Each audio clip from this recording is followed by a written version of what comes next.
Wow, what an interesting 24 hours it's been here up in Auckland, in New Zealand. Obviously, we've just gone back to level 4 lockdown with a bunch of cases confirmed as the Delta variant. So, like I say, hopefully to uplift everyone's spirits, this video should be about a half an hour long with Jonathan Allard. This will be from the fan forum about a month ago now. So yeah, hopefully everyone can enjoy this in this, I guess, tough time that I guess we're going back through again. I'm going to go on to Jonathan now. So, when Jonathan first came to New Zealand, I thought, gee, I don't know how this guy could be so good and that. And now I've just got his bio and realised that he actually rode bikes. And so that answers the question. People that ride bikes know what it's like to fall and hurt. So you knew that. Jonathan, you started BMX racing at the ages of 6 to 10. Tell us a little bit about that. Yeah, so to stay out of trouble at school, my dad tried to get us into hobbies or after-school sports, and I wasn't really good with ball and stick sports, so we got to racing bikes, and we did pretty well. But traveling all over California, you know, it cost us a lot of money and time, and Dad had to take off of work a lot to try to get us to the BMX races, and we did pretty well, and we ended up having to stop doing that because to travel that much it was quite expensive, and there was a local karting track or go-kart track, and that's where they race the outlaw karts as they know now, and that's what like Kyle Larson and those guys have grown up doing, and so that was a local sport we could do without traveling. And yeah, just tell us, we've not seen the outlaw kart, so what do they resemble closest to what we would know here in New Zealand? So basically it's a dirt go-kart with a cage on it, and it has a wing, and so it replicates a winged sprint car. Right. And you can go from your Briggs and Stratton 5-horse, you know, lawnmower cart type thing, yeah, class for the young tykes, and all the way through to the 500cc outlaw carts, as they call them, and they've got a motorcycle motor on them, and they're really quick. So you race those from basically, I think now they're 4 and 5 years old, getting into the lower class, maybe 3, all the way up till 17 and beyond. So yeah, it's really a great introduction to motorsport, and my dad was a automotive machinist, so we had an automotive background, and the go-karts fit really good, and it was, like I say, local, so that's how we got involved. Do you have brothers and sisters, or brothers that were interested in it as well? So was it like a whole family affair, or were you the only one that so basically featured down the motorsport? My eldest brother, he was the natural in the family, and he's really good at racing, and he got his first kart, and so I had to sit and watch in the stands, and as he progressed through the classes, I got to inherit his hand-me-down, which was wonderful because, again, my dad worked for a living, and we didn't have a lot to hold on to.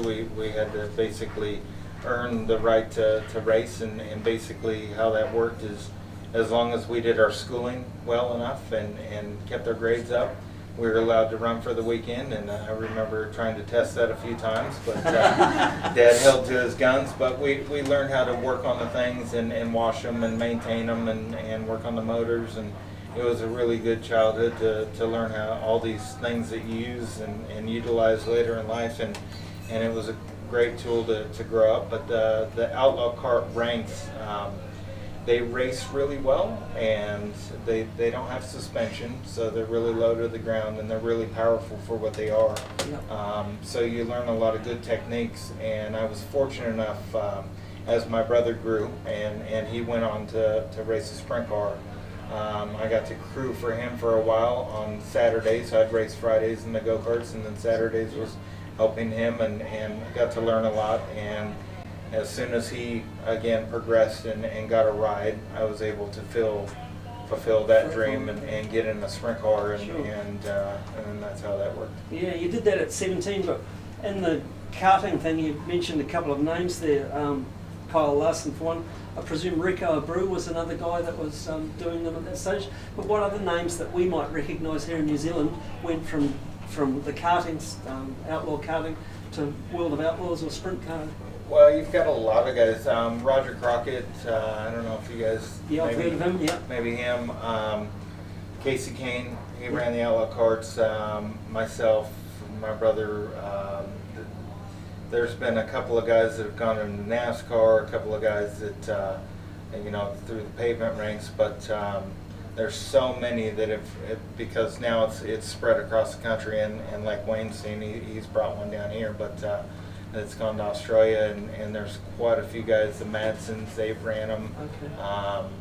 Man, there's so many that I can't think of off the top of my head, but like I say, there's a lot of young kids that come up, and that's why you see, I think, California, a lot of the Carson Macedos and those guys that are now racing full-time and professional, because they are able to get in those powerful little buggies At when such they're a young young age, yeah. and learn how to And learn their really, racecraft as such. Yeah, at 18, they're professional race car drivers, and they've Yeah. been racing for years. Okay. And I notice one thing that we have the advantage of is that such thing where down here it takes a long time to kind of progress yourself through the ranks and get enough seat time to become good like these two guys at their level. It takes quite a long time, where at home you can race 100 races a year as a kid, you know, at 6 years old, because you're doing it every weekend, and they have a series that's indoors in the winter, and then you can go race out in the summer in the outdoor series. So like I say, by the time they're 16 and 17, they've been racing for years, and they have a lot, they're veterans. Yeah, and with that much racing, I guess it's just continual year after year progression. Us in New Zealand, we race probably, by the time we do all the tracks everywhere, we might race 25 times a year. We have the winter off, so while we go forward 3 steps, we probably go back 1 and then have to catch up with the initial part of the next year. I just have read your accomplishments here. It looks like my fine sheet from when I was racing, but you certainly clocked up some things. You've even raced in Australia. You started, sorry, let's go back, just back the truck up a bit. Started sprint car racing at 17. Does your brother still race? And from 17, how did you then become a professional to go that much step further? Unfortunately, my brother's passed away, but you know, he was definitely the guy that I always looked up to, learned what not to do from. He was very aggressive, very skilled at getting himself into trouble and out of trouble, on and off the racetrack. You've got that halfway. So he was definitely something to look up to, but fortunately, when I was 17, I decided, okay, I'm going to do this. I'm going to go sprint car racing. I had to sell my road car, so I sold my truck, and I sold my go-karts, which at that time I was fabricating stuff, and so I sold my 2 carts and my trailer and all my stuff, bought a roller, and then I found a sponsor to help me with a motor, and I got to race a partial year. And so for probably the next 4 or 5 years, it was probably 15 to 20 races a year until I did well enough to win the local championship, which is at Silver Dollar Speedway. Yep, you got that. You did that 3 times by the think years. And fortunately, I grew up in a town in California that has a speedway that is nationally recognized, with the Outlaws being there, and it was quite a rich breeding ground for great racers like Tim Kading and myself, and you know, you had Jimmy Sills that was racing at that time, somebody I tremendously look up to, very accomplished, that has been down here, and there's Brent Kading and so many guys that have been all over the world and raced, and I got to have my tutelage underneath those guys.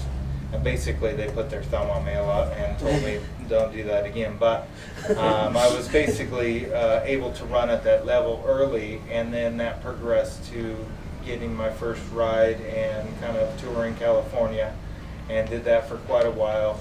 And then that progressed to kind of doing the West Coast stuff, and then nationally through the United States. And then Brent Kading is actually the guy that brought me over to Australia first. Yeah, I see that. You had a championship win in Australia.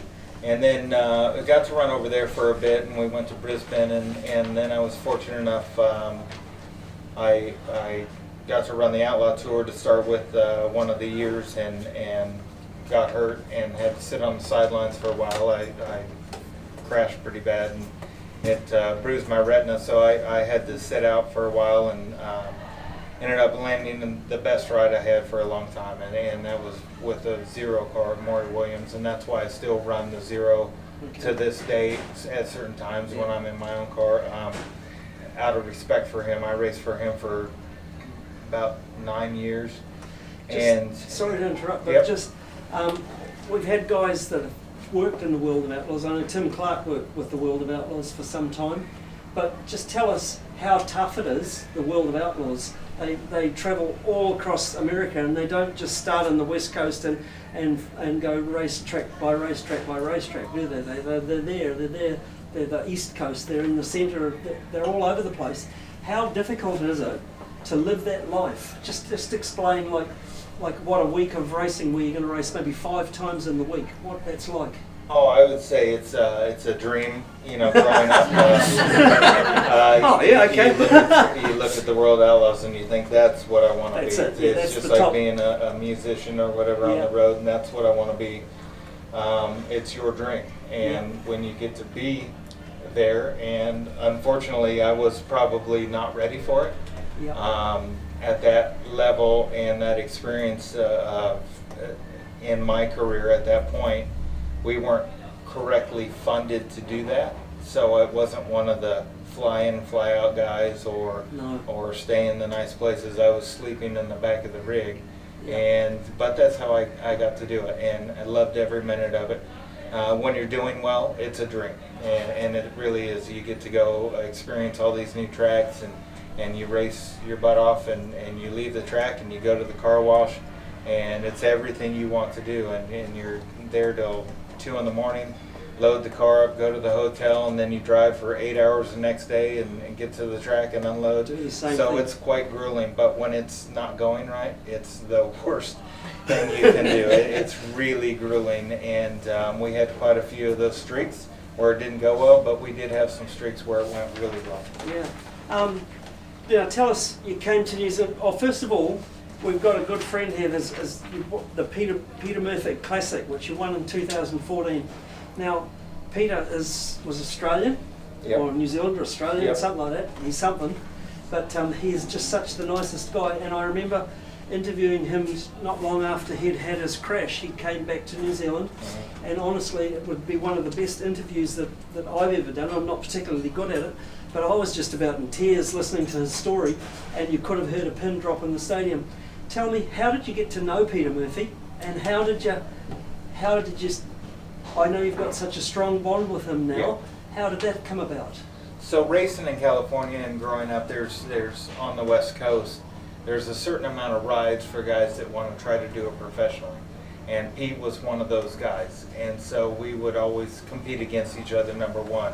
And number two, when rides opened up, it would be the reason because Pete left a ride, that ride might open, or vice versa. So Pete went to work or race for a guy that I used to race for, and when Pete left the zero car, I actually, that's one of the ways I got into the zero car, was he left and they had an interim driver for a bit, but then I got hired on.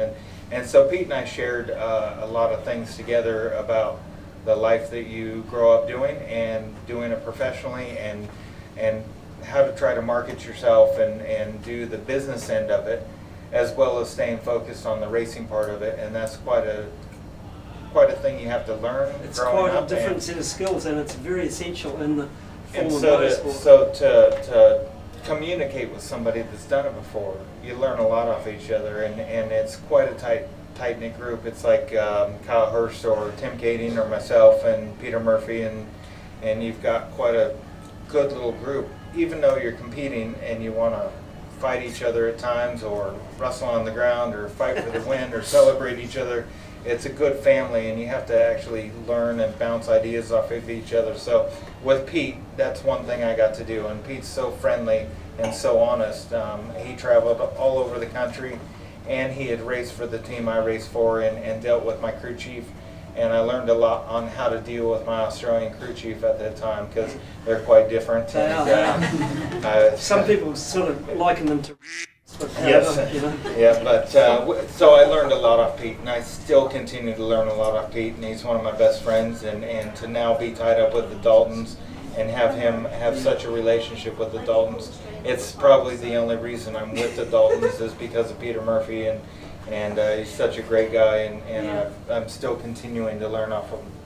Yeah, that's really nice, and we've all got a memory of a particular sprint car race where there was Peter Murphy and Jonathan Allard ended up duking it out and finishing it up on the start-finish straight. So, well, if you anytime I run into this is how you get your foot out of your mouth now. Any race we go to, he'll say, "Have I got a story for you?" And I know it's coming. And his version and my version are completely different. But it is quite entertaining to listen to his, because every time I see him, the fish grows by about 2 feet. You know, it was this much, and so it's quite entertaining to listen to him. But we're still thankful he's around. Yeah, certainly that particular sprint car race is now sprint car folklore in New Zealand. You obviously spend a lot of time here in New Zealand, so just briefly tell us how that came about. So I was in Australia, and I was fortunate enough when I started racing for Maury Williams in the Zero car. They went to Sydney a lot through Brian Healy, and the promotion team at that point had brought the Outlaws, and it was called the Outlaws Down Under when they came to Bay Park. Right. And so I was part of that deal, and when we raced that race, our team had sold a car here to Kevin McGrill. Okay. And Kevin's, uncles with Jeremy Halpin is related to Kevin. And so they had bought a car for Jeremy to race here in Auckland, and then Kevin had acquired another car from us, and he was going to come back and make a comeback at racing, and he sat in the thing and then decided that was probably not the thing to do. So they called me, and fortunately I came over and really enjoyed it here, and got to race a little bit, and ever since that day I've been with Andy O'Connor, and he's been my crew chief, and it's been a great experience to be here, and we've been able to come back and forth and really built a life here, and through those times I got to dealing with another American driver at that time was Ricky Logan, and he raced for a guy named Keith Simpson, and he's had quite a speedway history. Yes. And one day we were headed down to Wellington, and Andy and I stopped at Keith's to pick up a wheel and some other stuff I probably tore up, and I saw this beautiful lady sitting out by the pool, and That'll do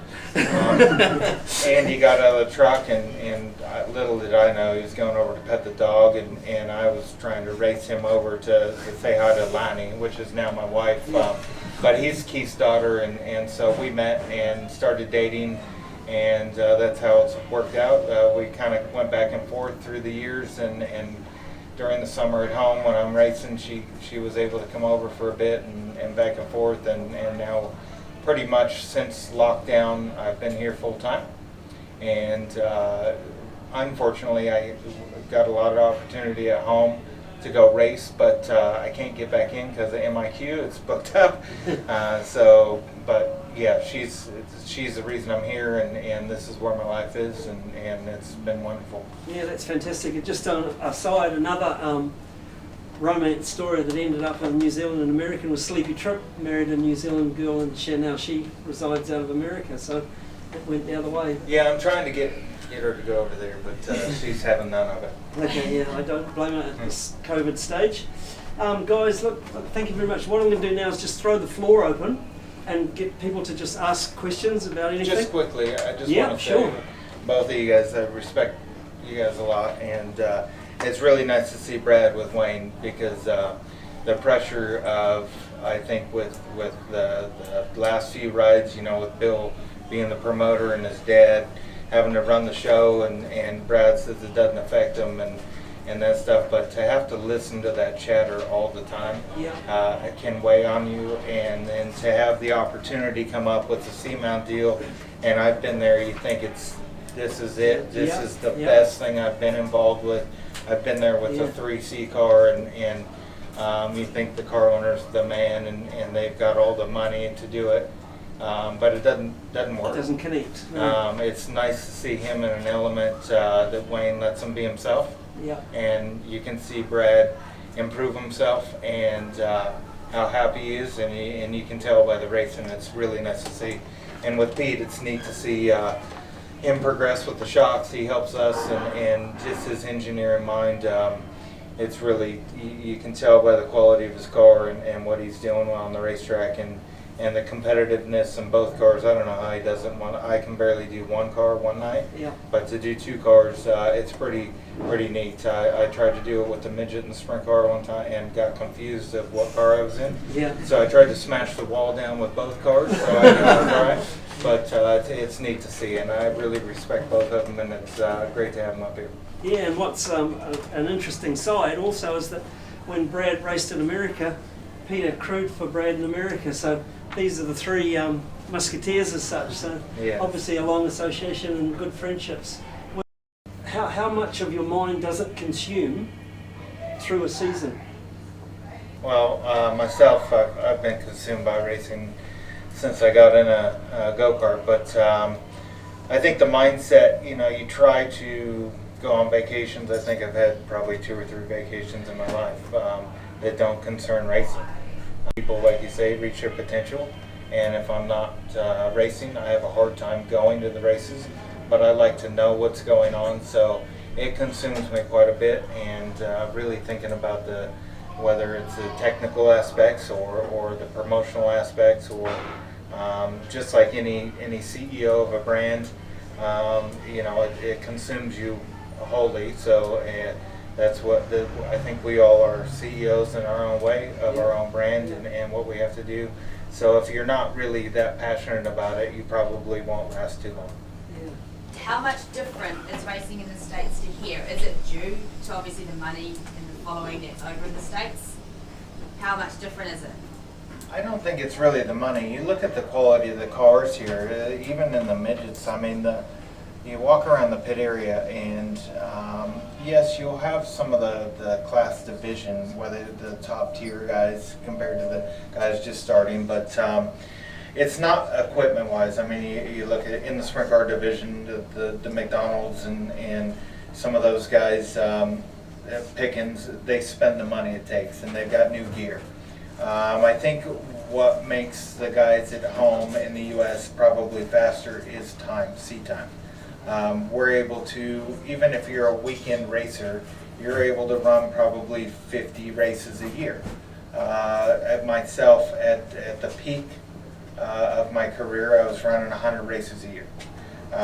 So you're talking, 5-6 years worth of racing in New Zealand for a guy to reach that amount of races. The racetracks are not conducive here to especially sprint car racing, to run side by side and run at that intense level. One thing I do notice about home, because you're on a semi-professional, even at the local level, they've got crew chiefs, they've got guys that are concentrated on the car, and usually those guys have been around for a while and know somebody and get all the information. So the cars are really good. The equipment's really good, and like I said, the racers start from 5 years old or 3 years old, and they're professionals when they get to be 14, and then they get in a sprint car, and it's just kind of takes them about 2 years to learn their craft and that, and then they go racing full time, and most of them have the money to back them. So I would say the difference between what I see here and what I see there is the racetracks. You get to visit a lot of different places, a lot of different surfaces, so you learn what it takes on the night to win a race. And I always tell somebody that I'm helping, you've got to actually learn the process. It's not what the numbers are in the race car or the setup or the magic. There's no magical wand. It's actually a process you learn through the development of your night and how to win a race, because it's a lot different than going racing to winning a race. So to learn that process is quite unique, and once you do it, you get good at it. And that's why you see the guys that compete at that top level kind of win regularly. So I think that's the biggest thing, is allowing yourself to do that, and you get a lot more chances at home. So that's why you probably, the American guys come down here, and you probably get the top tier guys that come down here and get to run because they're having their holiday. But they're so addicted to racing that it's built around racing. So yeah, that's the biggest difference that I see. Talking to me earlier on about you'd been working with dolphins. Yeah, Yep. I'm good at that. And you told me what your preparation was for the season. What have you been up to? Well, unfortunately with COVID, things. Fortunately with COVID, I got to get involved with the Daltons because I was here, and without COVID, Pete Murphy used to come down and bring an American driver, and so that kind of locked them out, and so that left me, and so I was the leftovers. But we've formed a really strong bond, and it's been really good. Now, on the unfortunate side with COVID, I can't go home and race. I've had 3 really good opportunities, which I haven't had in the past couple of years because I had kind of taken a step back and tried to learn what real life was about.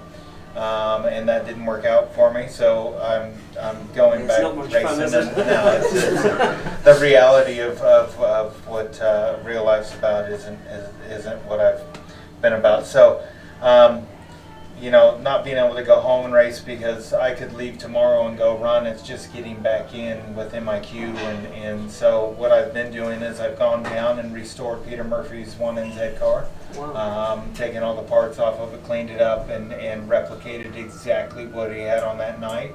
And we're going to put that as kind of a museum piece, and then gone through all the race parts and tried to organize what we need to do to get rid of the stuff or to help other teams. That's one thing that they're really passionate about.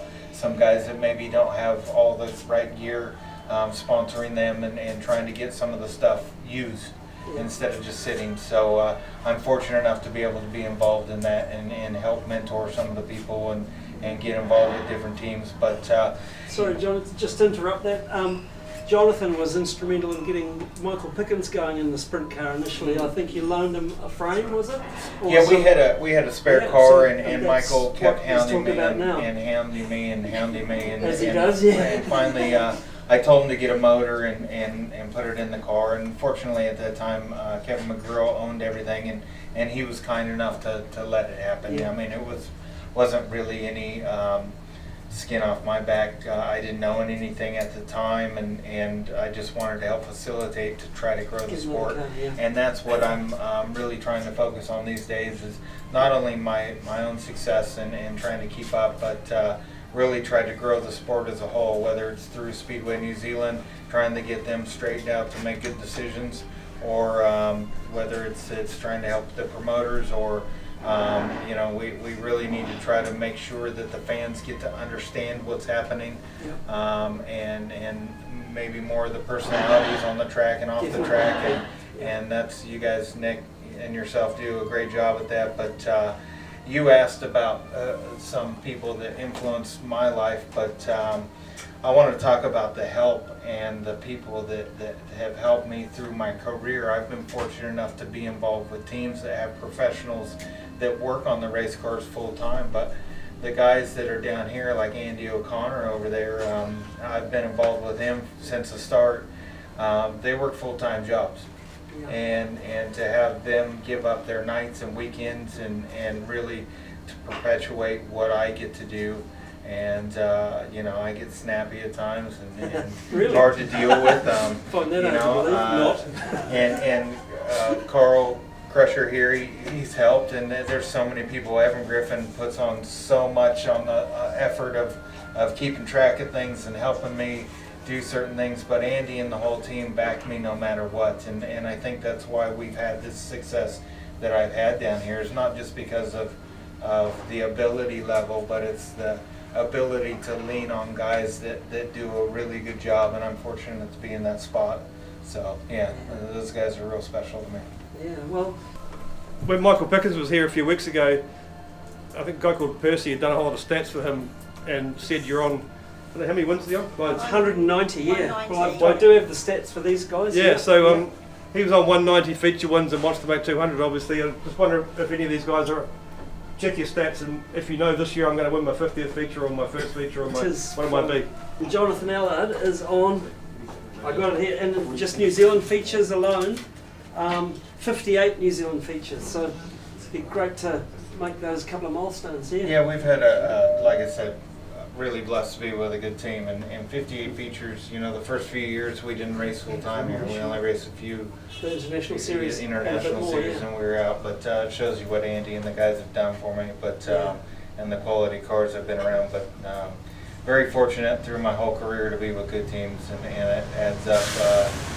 I think you know, the most special race I've won probably for myself, meaning wise, is the Murphy. It was the very first race after his incident, and he being one of my best friends, and we almost lost him. And I was there that night, and remember getting out of the car and going straight to the hospital, but and not knowing if I'll ever see him again. So that was special. And then I won the World Outlaws race at home, which is the Gold Cup. Race of Champions, and growing up, that was the race to win, and we were fortunate enough to do that at my home track, and that was very special too. There is one race that sticks in my mind, and I believe for all intents and purposes and absolutely everything that you could have won that race, but you chose, in my mind, because again I've gone through it in my head and I know what's happening, you chose to come second. And it was behind car number 11, some guy from America, I don't know, Kinsler or something was his name, Steve Kinsler. Well, be honest. Being the guy that I looked up, like he is there's AJ Foyt and Steve Kinsler. To me, and Steve Kinsler, you know, I could have pushed it that night, and I probably could have tried to run him over to win, which I have done. To many people,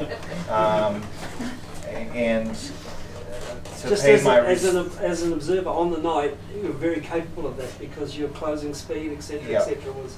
But I wasn't willing to disrespect him, number one, and to push the edge of the envelope and then maybe not have us finish it all.